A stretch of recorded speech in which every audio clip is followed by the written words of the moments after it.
Hello दोस्तों, स्वागत है आपका स्टडी पॉइंट में।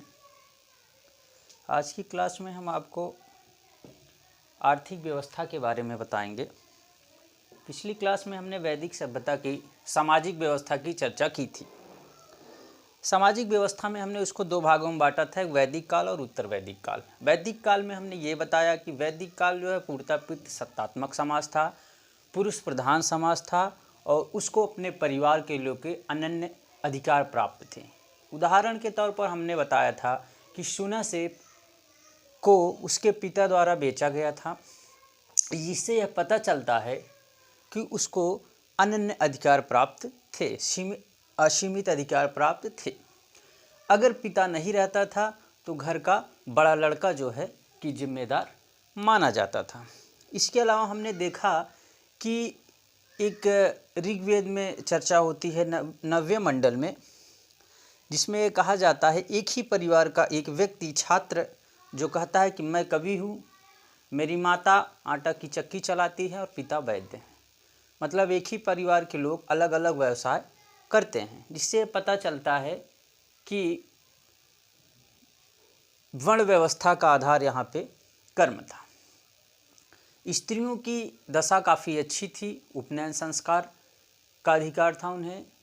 इसके अलावा शिक्षा का अधिकार था, वेदों का अध्ययन भी स्त्रियों के द्वारा किया जाता था। वर चुनने की स्वतंत्रता थी। एक समनो नामक उत्सव होता था, समनो नामक उत्सव वर चुनने की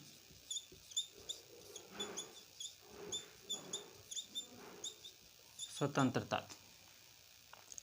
विवाह का उम्र भी लगभग 15 से 16 साल में था। इस प्रकार बाल विवाह वगैरह वहाँ पे देखने को नहीं मिली। इस प्रकार हम देखते हैं कि ऋग्वैदिक काल जो था एक सभ्य और विकसित समाज के तौर पे हमें दिखाई देता है, जिसमें स्त्रियों की दशा काफ़ी अच्छी मानी जाती है। लेकिन उत्तर वैदिक काल तक आते आते सामाजिक व्यवस्था पूरी तरीके चरमरा गई। ये कब से? ऋग्वेद के 10वें मंडल के 90वें सूक्ति में जब एक ब्रह्म की कल्पना की गई, जिसके मुख से ब्राह्मण, भुजा से क्षत्रिय, जांघ से वैश्य और तलवे से क्षुद्र की उत्पत्ति मानी गई, तो यहीं से जाति व्यवस्था का जो है निर्धारण माना जाता है। इसके अलावा इस जाति व्यवस्था की संकीर्णता के सिवा स्त्रियों की दशा भी उत्तर वैदिक काल तक दयनीय हो गई। बाल विवाह बढ़ गए, स्त्रियों की शादी 8 से 10 साल में हो जाती थी, एक बुजुर्ग के साथ कर दी जाती थी, एक ही व्यक्ति से कई स्त्रियों की शादी की जाती थी। उपनयन संस्कार से वंचित कर दिया गया, उनको समितियों में या भाग नहीं लेने दिया जाता था, वेद के अध्ययन से रोक दिया गया, शिक्षा के अधिकार से रोक दिया गया। इस प्रकार जितनी भी बुराइयां थी वह उत्तर वैदिक काल में देखने को मिलती है। जब स्त्रियों की दशा और जाति व्यवस्था अपने चरम सीमा पर पहुंच जाती है तो उत्तर वैदिक काल में कुछ और चीज़ें हमें देखने को, जब सामाजिक व्यवस्था चरमरा जाती है तो एक वैवाहिक व्यवस्था जिसमें 8 प्रकार के विवाह की चर्चा की गई है। 8 प्रकार के विवाह: ब्रह्मदेव, देव विवाह, प्रजापति विवाह, गांधार विवाह, असुर, राक्षस, पिशाच।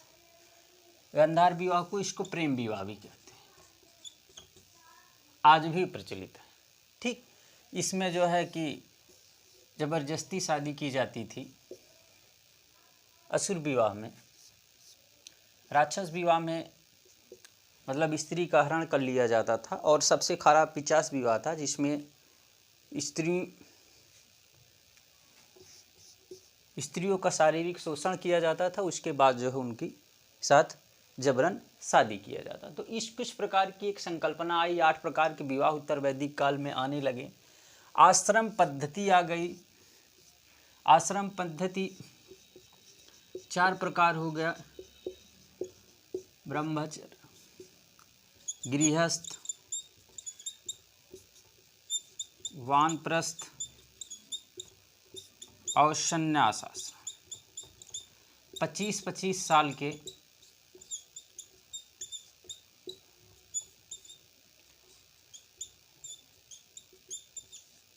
100 साल का एक जीवन काल मान लिया गया। ब्रह्मचर्य, ये व्यक्ति जो है गुरुकुल में जाकर शिक्षा ग्रहण करता था, उसके बाद 25 से 50 साल तक गृहस्थाश्रम माना जाता था। फिर वानप्रस्थ आश्रम जंगलों में जाके कंदमूल खा के अपना जीवन व्यतीत करता था। और सन्यासी में पूर्ण रूप से सन्यासी जो है सामाजिक रूप से पूर्णतः कट जाता था। तो ये विचारधारा आ गई। 16 संस्कार की विचारधारा आ गई उत्तर वैदिक काल में। और पुरुषार्थ की एक संकल्पना आई। पुरुषार्थ की संकल्पना में हम देखेंगे धर्म, अर्थ, काम और मोक्ष, ये जितने भी संकल्पनाएं आई वो उत्तर वैदिक काल तक आई। उत्तर वैदिक काल में जाति व्यवस्था भी चरम सीमा पे थी, नारियों की स्थिति दयनीय हो गई थी, बाल विवाह बढ़ गए थे। उसके अलावा यहाँ पे हम देखते हैं संगोत्री विवाह, ये मनाही थी। आखिर संगोत्री विवाह था क्या? इसमें एक गोत्र में शादी मना था। ऐसा माना जाता है एक ही गोत्र में शादी करने से जेनेटिक डिसऑर्डर पैदा हो जाते हैं, आने वाली पीढ़ी जो है आनुवांशिक विकार पैदा हो जाते हैं, बुद्धि का समस्या हो जाती है। और मूलतः गोत्र में देखते हैं कि पिता पक्ष, माता पक्ष, इसके अलावा दादी के पक्ष, 3 पक्ष जो है गोत्र में देखे जाते थे। चौथा पद कभी कभी नानी के पद को भी ले लेते थे कि उनके जो वंशज हैं उसमें आप शादी न करिए, इससे अनुवंशिक विकार पैदा होता है। तो ये जो है कि ये आर्य द्वारा जो प्रथा आज भी संचालित है, समाज के कुछ वर्गों में आज भी जो है गोत्र प्रथा देखी जा रही है, कुछ में धीरे धीरे जो है कि ये टूट रहा है। अनुलोम विवाह, ये आपको समझ में आ गया। सामाजिक व्यवस्था जब बदली तो ये 8 प्रकार की वैवाहिक संस्था आ गया, आश्रम पद्धति की विचारधारा आ गई, 16 संस्कार की विचारधारा आ गई, पुरुषार्थ की विचारधारा आ गई। ठीक है, तो यहाँ पे व्यवस्था सारी आपको जस्ट उल्टा दिखाई देने लगता। और जो श्रमणों नामक उत्सव था, वर चुनने की स्वतंत्रता थी वैदिक काल में। उत्तर वैदिक आते आते ये सारी चीज़ें स्त्रियों की सी जस्ट अपोजिट हो गई। आप अगर देखेंगे तो संगोत्री विवाह आ गया। ये एलवीपी में ही हम बता रहे हैं सारी चीज़ें। ठीक, अनुलोम विवाह क्या होता था? इसमें वर उच्च कुल का और कन्या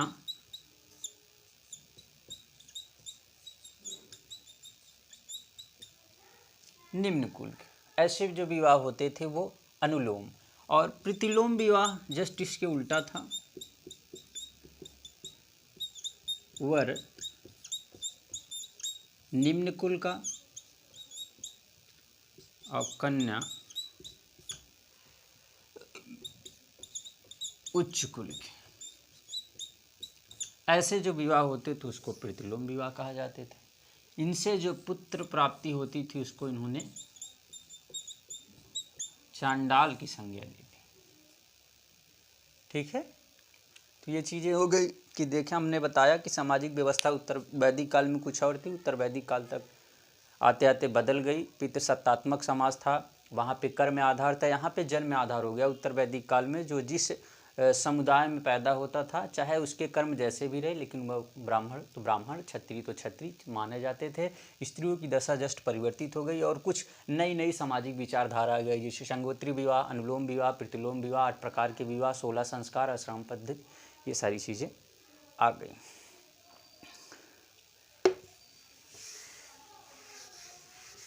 ये वीडियो हमको दोबारा डालनी पड़ रही है क्योंकि कल जो है कि कुछ साफ नहीं आया था। तो अब देखिए एक चीज़, अब अर्थव्यवस्था के बारे में बताते हैं।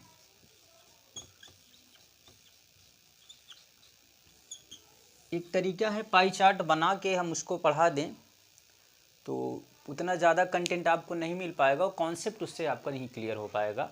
कोशिश कर रहे हैं कि हम आपका कॉन्सेप्ट क्लियर कर रहे हैं, बाद में जो है कि पीडीएफ के माध्यम से चीज़ों को प्रोवाइड कराने की कोशिश करेंगे। बाकी आगे की क्लासों में देखते हैं, नई पाई चार्ट के माध्यम से आपको क्लास दी जाएंगी।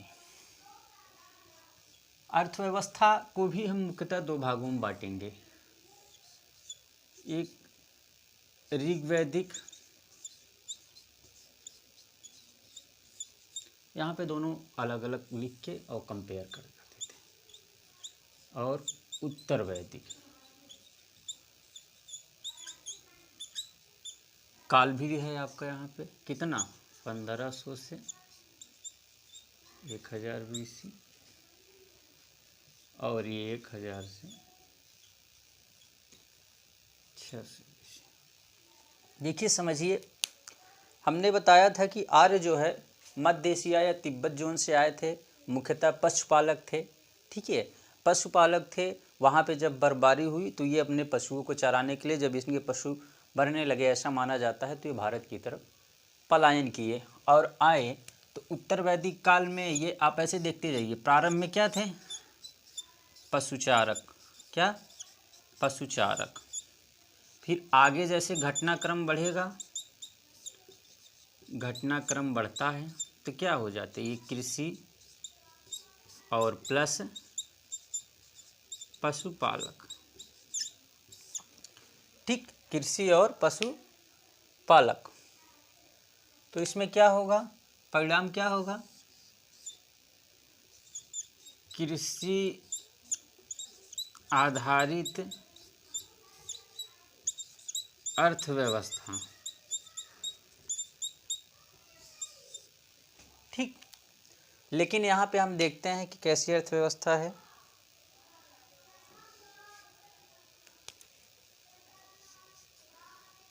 प्रथम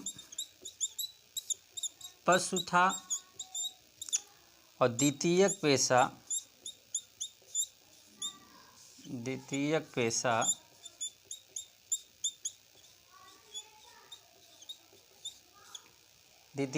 क्या था? पशु था। ठीक है, इसके लिए हम देखेंगे ऋग्वेद में गाय का 176 बार उल्लेख हुआ और कृषि का 24 बार। ठीक है, गाय तो इतना, गाय का 176 बार, कृषि का 24 बार।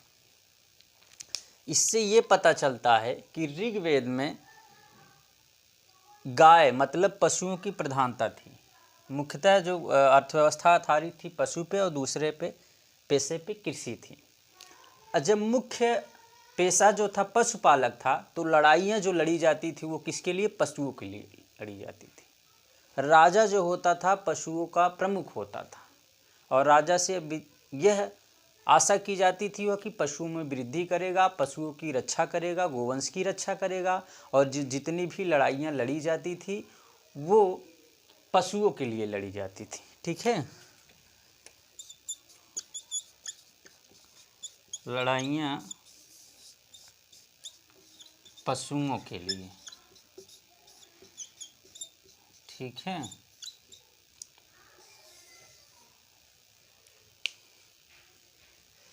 इसको देखेंगे, लड़ाइयाँ पशुओं के लिए ला जाती थी और राजा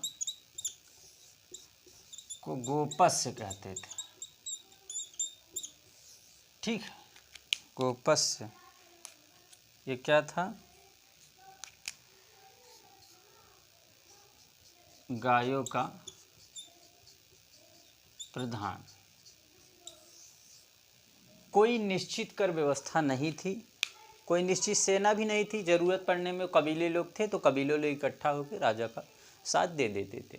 कोई निश्चित सेना नहीं थी, स्वेच्छाकारी कर था। स्वेच्छाकारी कर था, कर के रूप में फल फूल सब्जियां जो भी इच्छा करता था वो राजा को दे देते थे। ये अर्थव्यवस्था मुख्यतः कहाँ पे थी? ऋग्वैदिक काल में। लेकिन उत्तर वैदिक काल में अर्थव्यवस्था जस्ट इसके अपोजिट हो जाएगी। इसको आप नोट कर लीजिए, मोटा मोटी देख लीजिए।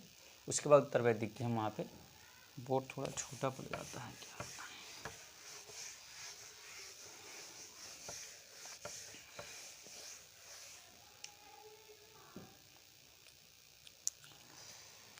उत्तर वैदिक काल में क्या हो गया? पशुओं की जगह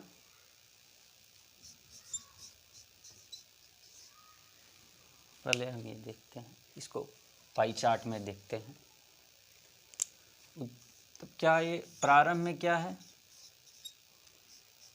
कृषि आधारित, ठीक, क्योंकि ऋग्वेद में कृषि का विकास हो गया था, उसके बाद ही उत्तर वैदिक चलता है, ठीक। यहाँ पे आपका व्यापार, एक घटनाक्रम, मतलब जैसे शुरू में क्या था, कृषि आधारित थी, उसके बाद जैसे विकास हुआ, ये घटनाक्रम, मतलब क्या हुआ, जब विकास हुआ आगे, ठीक। तो व्यापार, वाणिज्य और कृषि हुआ, ठीक है। व्यापार, वाणिज्य और कृषि का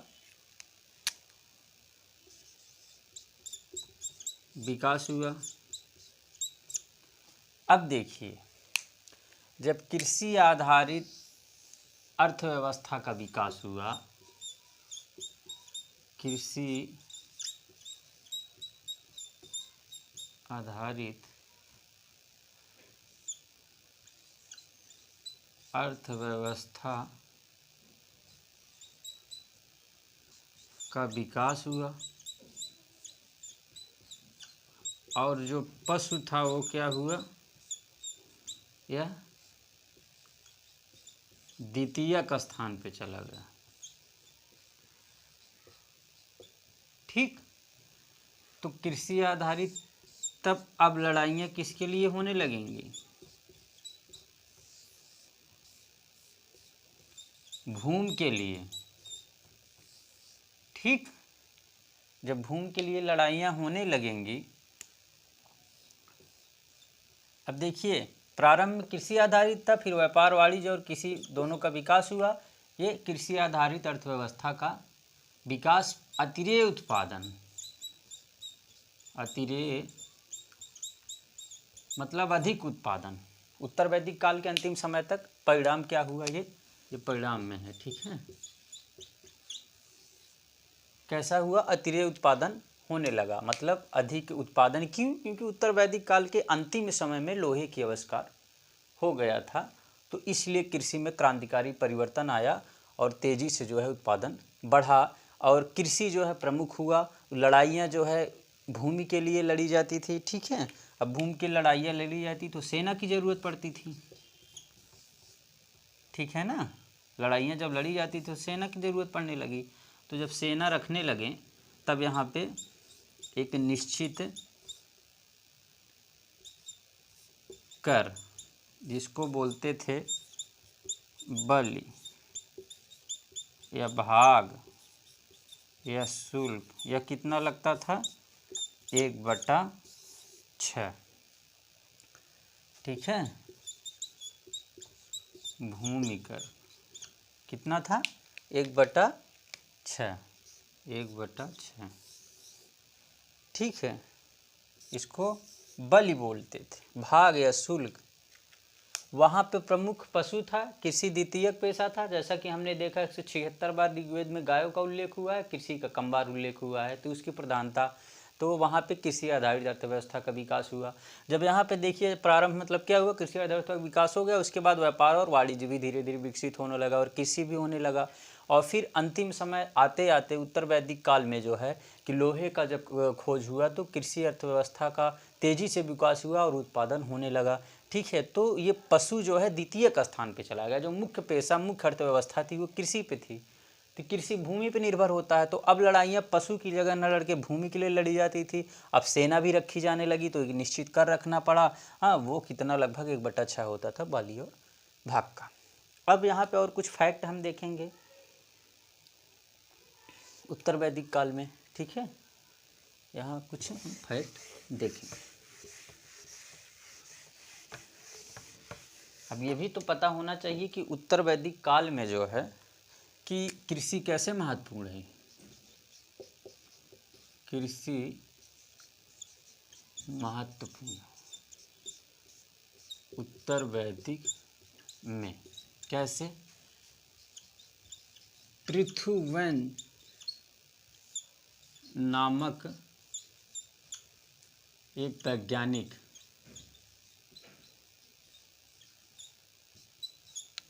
पृथ्वीवंश नामक एक वैज्ञानिक, जिसे कृषि का जन्म दाता माना जाता है। ठीक, जिसे हल और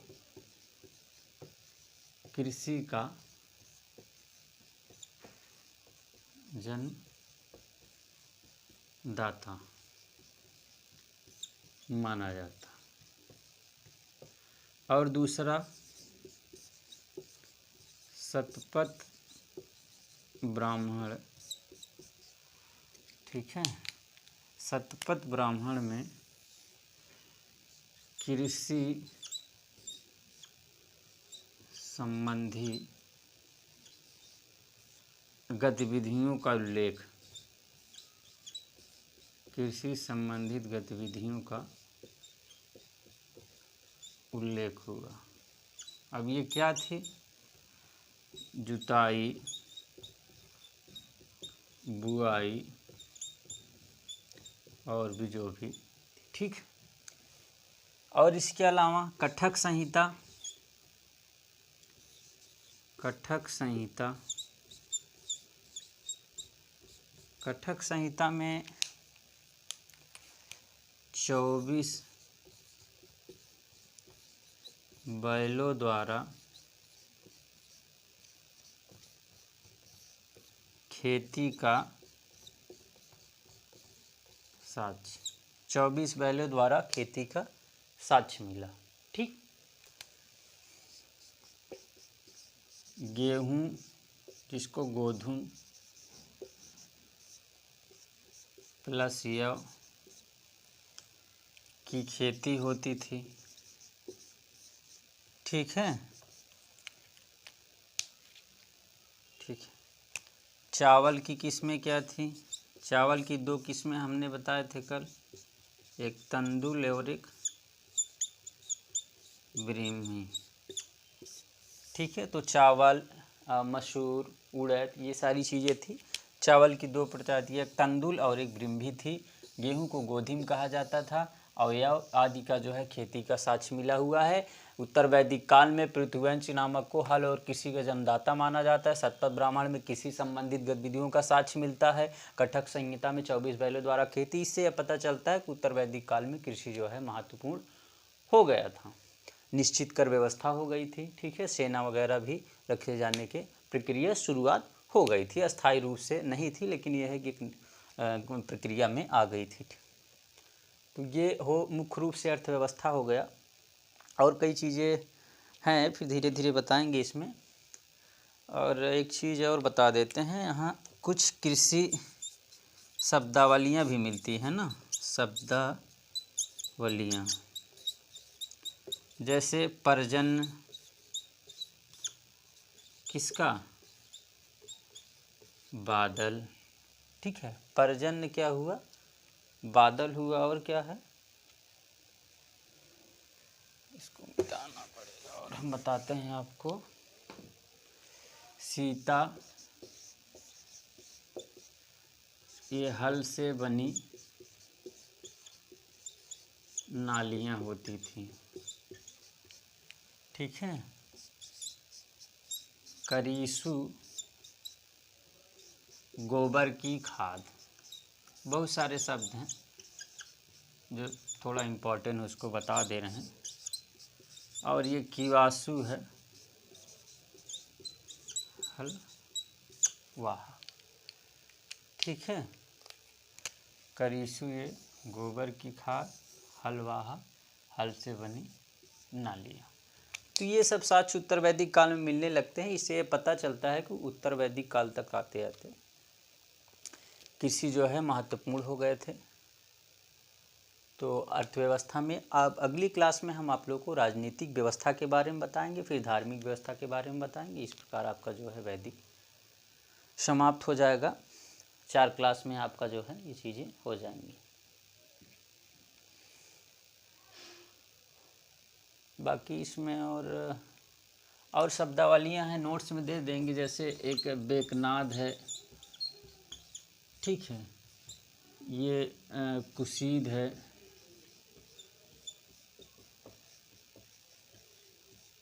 ऋण के लिए। ठीक है, ऋण के लिए सारी चीज़ें प्रयोग की जाती थी। ऋण के लिए बेकनाद भी ब्याज जो देते थे बेकनाद होते थे, बेकनाद ब्याज, ठीक है, उसे याद कर लीजिएगा। कुसीद जो है ऋण के लिए। तो ये मतलब एक व्यापार प्रक्रिया से चलता था। फिर आगे यहाँ पे व्यापारिक प्रक्रिया में आपको आ जाएंगे रत्ता आ जाएंगे, कुम्हार आ जाते हैं, फिर लकड़ी के सामान बनाने वाले, वो सारी चीज़ें यहाँ पे व्यापारी आने लगते हैं, ठीक है, उत्तर वैदिक काल तक। तो इस प्रकार अर्थव्यवस्था जो है आपका समाप्त होता है। आप लोग चैनल को लाइक और सब्सक्राइब करिए और अधिक से अधिक लोगों को शेयर करिए। नववर्ष को आप लोगों को हार्दिक शुभकामनाएं। हार्दिक शुभकामनाएं देने से हमारा ये सेंस है कि आप लोग अपना एक लक्ष्य निर्धारित करिए। नए साल के लिए नहीं तो साल आते रहते हैं, साल जाते रहते हैं, लेकिन अपना एक आप गोल बनाइए और कोशिश करिए कि पूरे साल के लिए अपना प्लान बनाइए। इससे आपका एक दिमाग का जो है बोझ कम हो जाएगा। आपको निर्धारित होगा कि मुझे पूरे साल में किस क्षेत्र में कार्य करना है। अपना एक गोल निर्धारित करिए और उस पर जी जान से लग जाइए। गोल निर्धारित करिए, अपने आप को जितना व्यस्त रखेंगे, अपने समय का जितना सदुपयोग करेंगे, उतना आप सफलता की दर बढ़ेंगे और उतना आप खुश रहेंगे। इसलिए पूरे साल के लिए जो है कि आप लोग अपना एक प्लान बनाइए और उस पर जी जान से लगिए। नहीं तो ये साल आते और जाते रहते हैं। नए साल में जो है बहुत सारी ढेर शुभकामनाएं आप लोगों को। धन्यवाद।